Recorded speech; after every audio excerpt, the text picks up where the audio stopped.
दोस्तों, मेरा नाम ध्रुव है और आज जो मैं आपको बताने जा रहा हूँ वो एक सत्य घटना है जो मेरे एक दोस्त के पिताजी के साथ घटी थी, जिनका नाम बिजोंग है।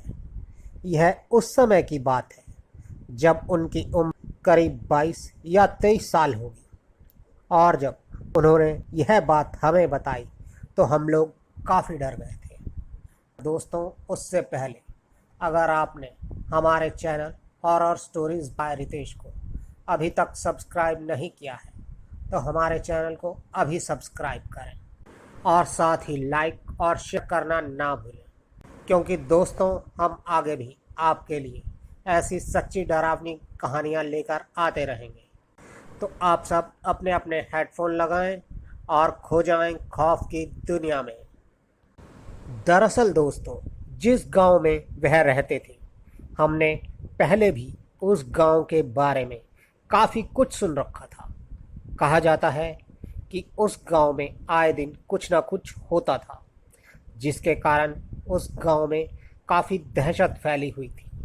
और कहा जाता है कि वहां पर एक पुल था और वहां के लोग शाम ढलने के बाद उस पुल पर जाने से भी बचते थे। उन लोगों का कहना था कि वहाँ कोई शैतानी शक्ति मौजूद है जो अब तक बहुत से लोगों की जान ले चुकी थी। दोस्तों, हम अंकल की कहानी को सुनकर इसलिए भी डर रहे थे क्योंकि उनके साथ जो हादसा हुआ था वह हादसा उसी पुल पर हुआ था। वही पुल जिस पर साफ साफ लिखा था कि शाम ढलने के बाद इस रास्ते से ना जाएं। यह हादसा तब हुआ था जब मेरे अंकल की मम्मी यानी मेरे दोस्त की दादी की तबीयत खराब थी और उन्हें दवाई की सख्त ज़रूरत थी। तो उस समय अंकल साइकिल लेकर मार्केट गए। सब जानते थे कि उन्हें काफ़ी समय लग जाएगा, तो साथ में वह किसी को ले जाएं। आप लोग जानते ही हो कि आज भी ऐसे कई गांव हैं जिनके आसपास कोई दुकान नहीं होती। कोई भी सामान लेना हो तो उन्हें बाज़ार जाना पड़ता है और बाज़ार गांव से बहुत दूर होता है और वह अकेले ही अपनी साइकिल लेकर बाज़ार के लिए निकल गए। पर शाम ढलने पर घर से बाहर निकलना सही नहीं था, परंतु दवाई लानी भी ज़रूरी थी। उन्हें बाज़ार पहुंचते पहुंचते काफ़ी ज़्यादा समय लग गया था। वह उसी पुल पर से गए थे। उन्होंने बाजार पहुंचकर दवाई तो ले ली थी, परंतु उन्हें अब घर भी जाना था और इस बात से वह डरे हुए थे। पर घर पहुंचना भी ज़रूरी था क्योंकि घर पर सब उनका इंतज़ार कर रहे थे। तो वह कुछ ना सोचते हुए बाजार से घर के लिए निकल गए और जैसे ही वह उस पुल के पास पहुंचने वाले थे कि अचानक से बारिश होने लगी। यह देखकर वह सोच में पड़ गए कि अचानक यह बारिश कैसे होने लगी। अभी तक तो सब कुछ ठीक था और फिर वह साइड में रुककर इंतजार करने लगे क्योंकि बारिश बहुत तेज़ हो रही थी और इतनी तेज़ बारिश में जाना ठीक नहीं था। तो वह ठहरकर बारिश के रुकने का इंतजार करने लगे। जब तक बारिश रुकी तब तक काफ़ी रात हो गई थी, पर वह कुछ ना सोचते हुए तेजी से साइकिल चलाने लगे और तभी पीछे से किसी ने उन्हें आवाज़ दी। उनका नाम पुकारा। उन्होंने पीछे देखा तो वहाँ एक आदमी खड़ा था। उसने कहा वह गांव जा रहा है, क्या वह उनके साथ चल सकता है? तो अंकल ने भी हामी भर दी क्योंकि उन्हें भी किसी के साथ की ज़रूरत थी। तो वह भी उनके साथ साथ चलने लगा। उस समय अंकल बीड़ी पीते थे तो वह बीड़ी पीने लगे, पर वह आदमी पता नहीं क्यों उनसे दूर दूर चल रहा था। पहले उन्होंने इस ओर ध्यान नहीं दिया। फिर वह सोचने लगे कि जब उसने उन्हें पीछे से आवाज़ दी थी तो उनका नाम लिया था, पर वह तो उसे जानते ही नहीं, तो फिर वह उनका नाम कैसे जानता है। लेकिन इसके बाद भी वह ज़्यादा न सोचकर आगे बढ़ने लगे, परंतु फिर अचानक आगे जो हुआ उसे देखकर अंकल की आंखें खुली की खुली रह गई। वह पुल को पार कर कर जैसे ही आगे पहुंचे तो वहां एक पोल की लाइट जल रही थी और उसमें अंकल को अपनी परछाई तो दिख रही थी, पर उस आदमी की नहीं। अंकल यह सब देखकर डर के कारण वहीं रुक गए। यह देखकर उस आदमी ने उनसे पूछा कि क्या हुआ, तो कुछ नहीं कहकर वह आगे बढ़ने लगे। और फिर उन्होंने जब उसके पैरों की तरफ देखा तो वह काफ़ी ज़्यादा डर गए। वह ज़मीन से थोड़ा ऊपर हवा में चल रहा था। वो बहुत ज़्यादा डर चुके थे और वह मन ही मन सोच रहे थे कि अब वह नहीं बचेंगे, पर फिर भी वह चलते जा रहे थे। वह काफ़ी ज़्यादा डरे और सहमे हुए थे और इस कारण उनकी आवाज़ भी धीरे हो गई थी। पर दोस्तों, कहते हैं ना, मारने वाले से बचाने वाला बड़ा होता है। उस दिन उनकी किस्मत अच्छी थी कि उसी वक्त एक व्यक्ति टेम्पो लेकर वहां से गुजरा। वह अंकल को देखकर हॉर्न भी मार रहा था और उसे वहां अंकल के अलावा और कोई दिखाई नहीं दे रहा था। पर हैरानी की बात तो यह थी कि वह बात किससे कर रहे थे। और फिर जैसे ही वह अंकल के पास पहुंचा तो अंकल अचानक से उसकी ओर देखने लगे। ऐसा लग रहा था जैसे वह कहीं खो गए हों। और फिर तभी वह बेहोश हो गए और उस टेम्पो ड्राइवर ने भी उन्हें उस सुनसान रास्ते पर ना छोड़कर जल्दी से उन्हें अपने टेम्पो में बगल वाली सीट पर लेटा दिया और उनकी साइकिल को टेम्पो में पीछे डाल दिया। और फिर वह उन्हें अपने घर ले गया, क्योंकि अंकल का घर तो वह नहीं जानता था। तो उस समय उससे जो सही लगा उसने वही किया। दोस्तों, उधर पूरी रात अंकल के घर पर सब लोग काफ़ी परेशान थे कि वह कहाँ चले गए, वह सही होंगे भी या नहीं। और इधर जब अंकल को सुबह होश आया तो उन्हें काफ़ी तेज़ बुखार था। उस टेम्पो ड्राइवर ने बिल्कुल भी देरी ना करते हुए एक बाबा को बुलाया और बाबा ने आकर बताया कि यह आदमी वहाँ काफ़ी डर गया था, इसीलिए उस शैतानी शक्ति की परछाई इसे छू गई। पर परेशान होने की बात नहीं है, यह ठीक हो जाएगा। फिर उन बाबा ने उनके हाथ पर एक कलावा बांधा और थोड़ी ही देर बाद अंकल बिल्कुल ठीक हो गए। फिर उस टेम्पो ड्राइवर ने उन्हें उनके घर पर छोड़ा और अंकल जब घर पर आए तो सब काफ़ी परेशान थे। फिर अंकल ने सबको अपने साथ कल रात बीती घटना के बारे में बताया। सब लोग भगवान का शुक्र अदा करने लगे कि अंकल को कुछ भी नहीं हुआ। पर दोस्तों, वह इंसान ज़रूर भगवान का ही कोई रूप होगा जिसने अंकल को उस दिन बचाया और उन्हें वहाँ बीच सड़क पर ना छोड़कर अपने साथ अपने घर ले गया। उसने उनकी जान बचाकर इंसानियत की एक नई मिसाल कायम की थी। दोस्तों, इसके कुछ दिन बाद अंकल उस टेम्पो ड्राइवर से मिले और उसे कहा कि उन्होंने अंकल की जान बचाकर उनका बहुत बड़ा उपकार किया है। दोस्तों, हमारे अंकल हमेशा कहते हैं कि उनका यह नया जीवन केवल उस टेम्पो ड्राइवर की वजह से है और अंकल आज तक उस घटना को नहीं भूल पाए हैं। दोस्तों, अब चलते हैं आज की अगली कहानी की ओर। दोस्तों, मुंबई में एक छोटा सा परिवार रहता था जिसमें 3 लोग थे। मोहित, उसकी बीवी और उनका एक छोटा सा बच्चा भी था जो अभी 5 साल का ही था। गुजरात से दूर मुंबई में रह रहे थे। गांव में उनकी दादी थी जो अक्सर उनको गांव आने के लिए कहती रहती थी। मोहित को ऑफिस से छुट्टी ना मिलने की वजह से वह हमेशा दादी को यह बात कह देता कि दादी बस जल्दी ही आएंगे। वह अपनी दादी से बहुत प्यार करता था और उनसे मिलना भी चाहता था, पर किसी कारण मिल नहीं पा रहा था। लेकिन आखिर कब तक? और आखिरकार उसे छुट्टी मिल ही गई और उसने भी बिना समय गंवाए गांव जाने का फैसला कर लिया और अपनी बीवी बच्चे के साथ वह गांव के लिए निकल गया।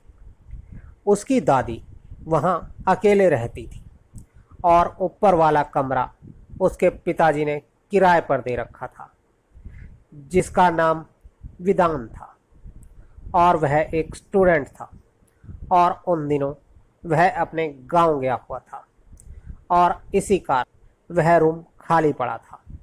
तो मोहित की दादी ने मोहित को वही कमरा दे दिया। वह बोली, तुम सफ़र में थक गए होगे, अभी आराम करो, कल आराम से बात करेंगे।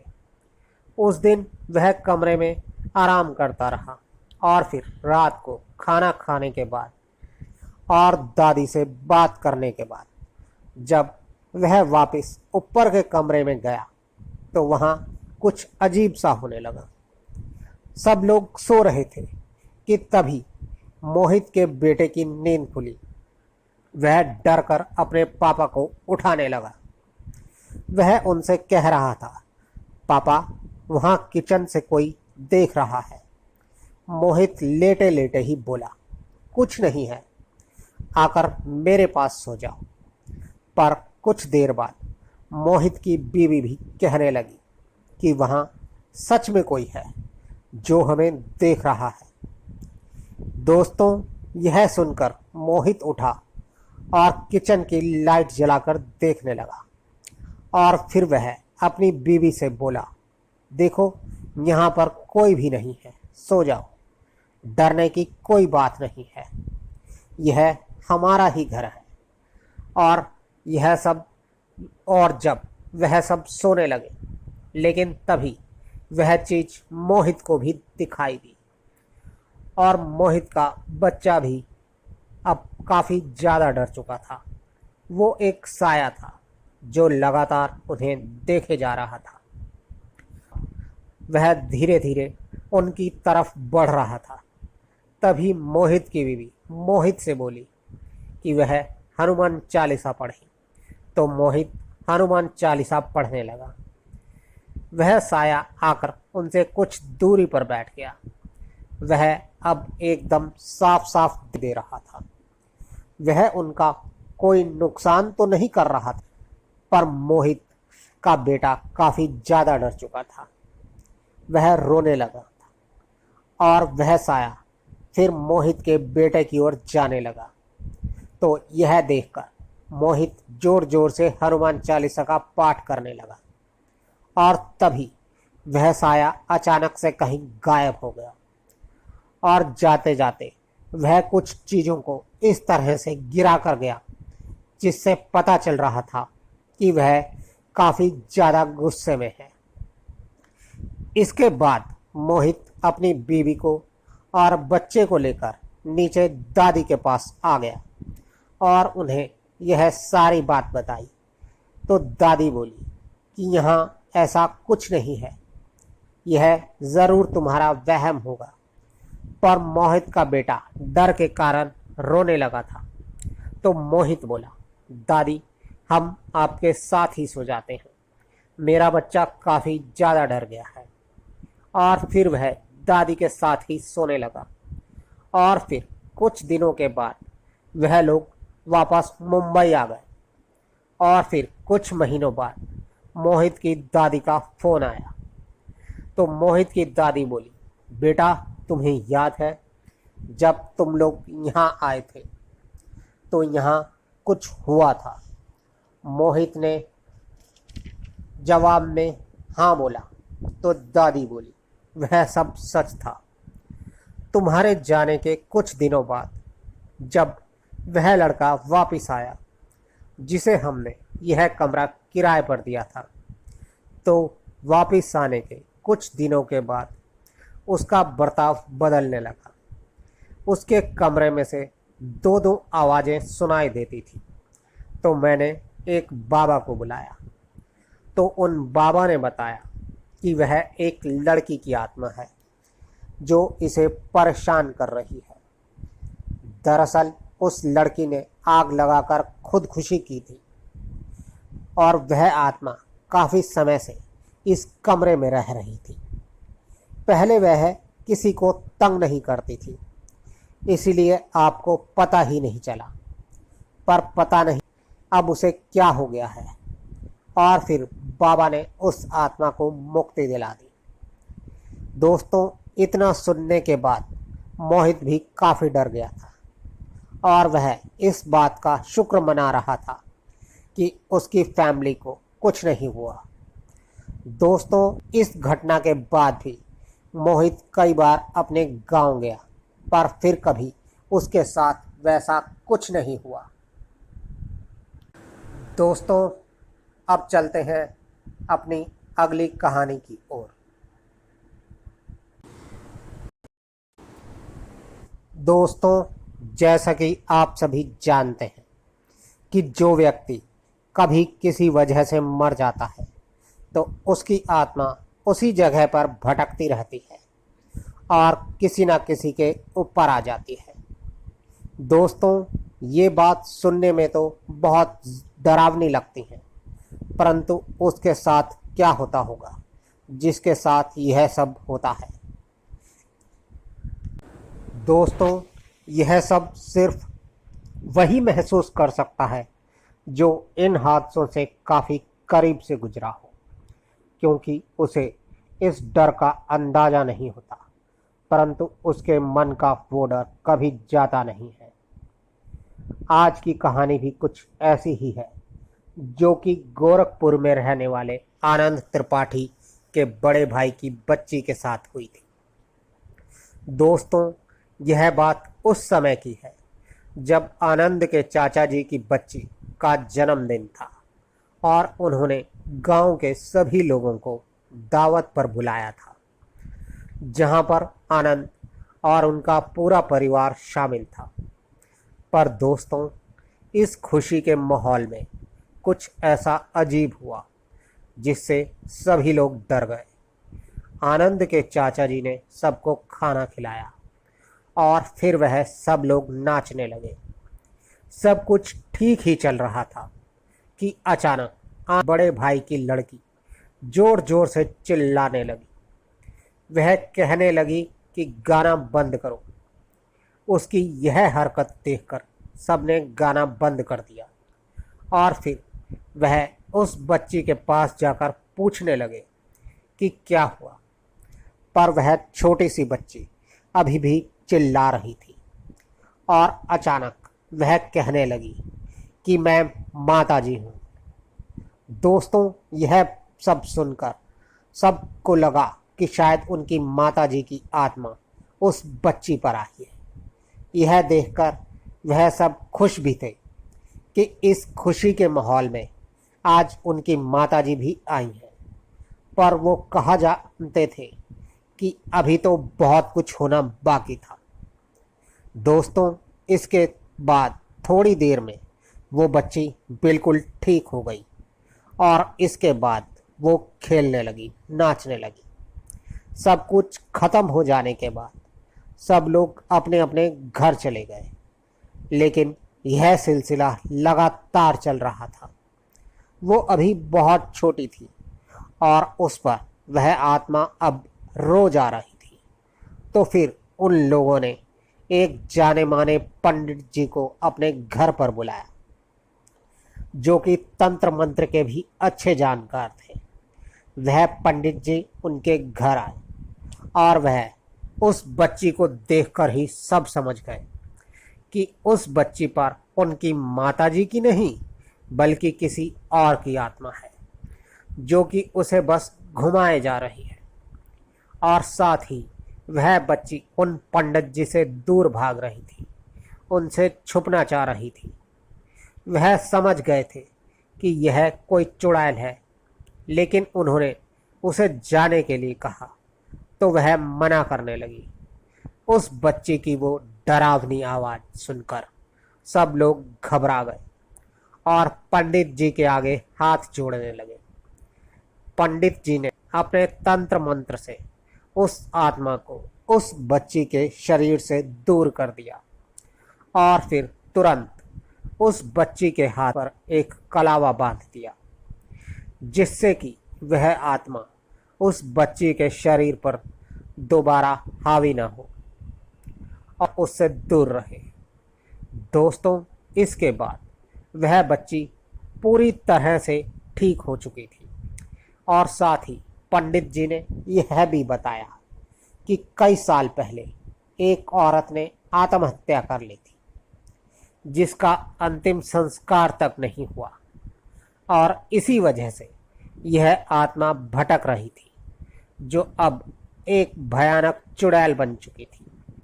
वो अक्सर बच्चों के सपने में आकर उसे डराती है और जो बच्चा उससे डर जाता है वह उस बच्चे पर हावी हो जाती है।